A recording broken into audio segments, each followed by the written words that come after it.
Relaxez-vous avec la chronique S'ouvrir au bien-être de Florence Galbès. Sur votre radio locale, Chérie FM Carcassonne Download, on prend soin de vous. Aujourd'hui, on parle de l'hypnose avec Florence, psychothérapeute à Carcassonne. Bonjour Florence. Bonjour Jonathan. Quid, qu'est-ce que l'hypnose ? Alors l'hypnose, je vais plutôt vous parler d'hypnose thérapeutique. Parce que l'hypnose thérapeutique, c'est une thérapie brève qui induit un état modifié de conscience afin de puiser dans nos ressources pour pallier à un problème venant du mental. Donc, l'hypnose, c'est un état modifié de la conscience. Un état modifié de conscience, exactement. C'est un état qui est différent de l'état ordinaire de conscience dans lequel nous sommes la majorité du temps. L'hypnose, c'est différent du sommeil, on ne s'endort pas.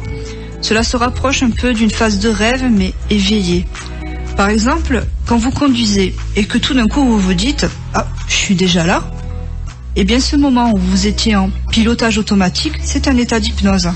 Aussi, quand vous êtes en train de lire un livre ou que vous rêvassez en regardant par la fenêtre, ce petit moment est un état modifié de conscience, donc de l'hypnose. Alors l'hypnose thérapeutique, est-ce que ça convient à tout le monde ? Est-ce que tout le monde est réceptif ? Donc à l'exception des sujets psychotiques, toute personne est hypnotisable. L'hypnose est un état naturel propre à l'être humain. Cependant, la profondeur de l'état peut simplement varier d'un sujet à l'autre, ce qui n'a aucun impact sur le résultat thérapeutique. Dans quel but est-ce qu'on peut avoir recours à l'hypnose thérapeutique ? Dans quel cas ça nous aide ? Donc l'hypnose a démontré son efficacité dans de nombreux domaines, principalement pour l'estime de soi et la confiance en soi. On peut l'utiliser pour lutter contre la timidité, contre le stress, les dépendances comme l'alcoolisme, le tabagisme, mais aussi les dépendances au café ou aux jeux vidéo. On peut agir sur les troubles du comportement alimentaire, pour la perte de poids ou la prise de poids, les compulsions alimentaires, l'hyperphagie, l'anorexie, mais aussi la boulimie.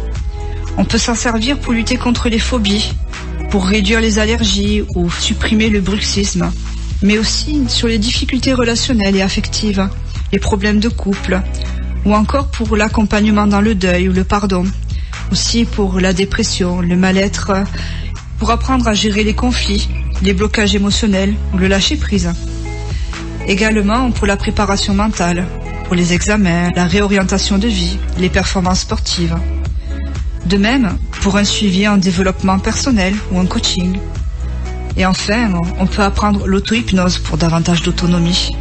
Juste pour info pour nos auditeurs, qu'est-ce que le bruxisme ?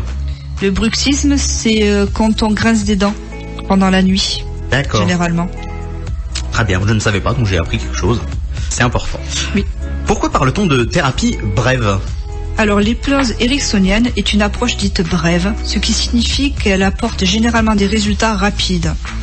Dans la plupart des cas, entre 2 et 4 séances, espacées de 2 à 3 semaines, suffisent pour obtenir des résultats, comparé à une psychothérapie qui peut prendre des années.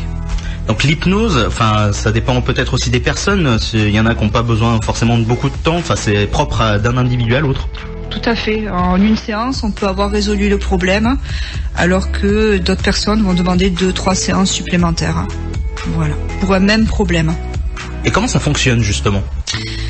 Alors l'hypnose ericksonienne est basée sur l'utilisation de la suggestion indirecte, permettant de contourner les barrières du conscient, comme la logique et la raison, et les résistances du sujet, pour atteindre son inconscient.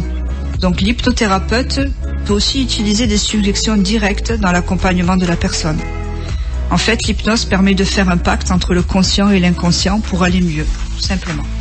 Et donc vous, personnellement, Florence, pratiquez-vous l'hypnose thérapeutique ?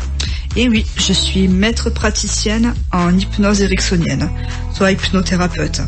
Et si vous avez besoin, je suis à votre disposition sur rendez-vous à mon cabinet rue Antoine Marty à Carcassonne.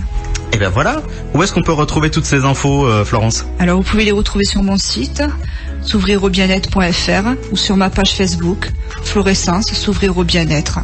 Merci beaucoup Florence, le thème du jour c'était donc l'hypnose. Je vous souhaite une excellente journée et je vous dis à très vite. Merci, bonne journée, à bientôt.